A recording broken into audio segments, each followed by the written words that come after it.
Hello बच्चों, कैसे हैं आप। आज मैं आपके लिए लेकर आई हूँ ईमानदार लकड़हारे की कहानी। ये कुछ वर्षों पहले की बात है। किसी गांव में एक लकड़हारा रहता था। लकड़ी काटने के लिए रोज़ वह जंगल जाया करता था। वह लकड़ियाँ इकट्ठी करके बाजार में बेचकर अपना गुजारा करता था। इसी प्रकार कई साल बीत गए और उसका जीवन ऐसे ही चलता रहा। एक दिन जब वह लकड़ियाँ काटने के लिए जंगल में नदी के पास स्थित पेड़ पर चढ़ा तो उस दिन लकड़ी काटते काटते उसके हाथ से कुल्हाड़ी नीचे गिर गई। कुल्हाड़ी गिर जाने के बाद कुल्हाड़ी लाने के लिए वह वापस नीचे उतरा। उसने सोचा कि कुल्हाड़ी यहीं कहीं पेड़ के पास गिरी होगी, मिल जाएगी, लेकिन कुल्हाड़ी ढूंढने पर नहीं मिली। वह कुल्हाड़ी उस गहरी नदी में गिर गई थी। कई घंटों तक लकड़हारा कुल्हाड़ी को ढूंढता रहा, लेकिन कुल्हाड़ी उसे नहीं मिली। उसने सोचा कि लगता है अब वह कुल्हाड़ी वापस नहीं मिलेगी। इसी वजह से वह बहुत दुखी हो गया। वह जानता था कि उसके पास अब वापस कुल्हाड़ी लाने के लिए पैसे नहीं हैं। यह सोचकर वह नदी के किनारे बैठकर रोने लगा। उस लकड़हारे को रोता देखकर नदी के देवता वहां प्रकट हुए। नदी के देवता ने उससे पूछा, बेटा तुम क्यों रो रहे हो? क्या तुम्हारी कोई चीज़ नदी में गिर गई है? नदी के देवता की यह बात सुनकर लकड़हारे ने उनको सारी बात बताई। इस पर नदी के देवता ने लकड़हारे को मदद करने का आश्वासन दिया और इतना कहकर वह वहाँ से चले गए। कुछ समय पश्चात नदी के देवता अपने हाथों में सोने की कुल्हाड़ी लेकर वापस प्रकट हुए।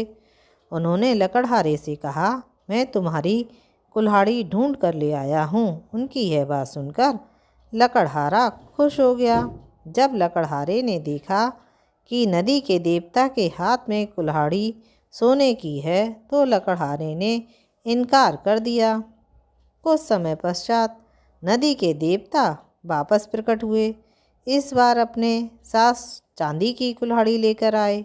चांदी की कुल्हाड़ी देखकर वापस लकड़हारे ने कहा, भगवान यह कुल्हाड़ी मेरी नहीं है, यह किसी दूसरे लकड़हारे की होगी, आप उसे ही दीजिएगा। उसकी यह बात सुनकर नदी के देवता वापस चले गए। उसके बाद कुछ देर वापस नदी के देवता प्रकट हुए और हाथ में उसी लकड़हारे की कुल्हाड़ी लेकर आए।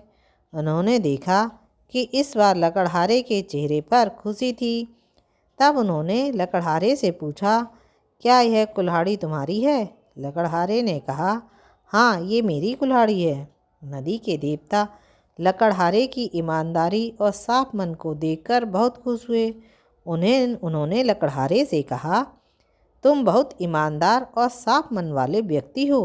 यदि तुम्हारी जगह कोई दूसरा व्यक्ति होता तो सोने और चांदी की कुल्हाड़ी देखकर हाँ कर देता और कुल्हाड़ी ले लेता।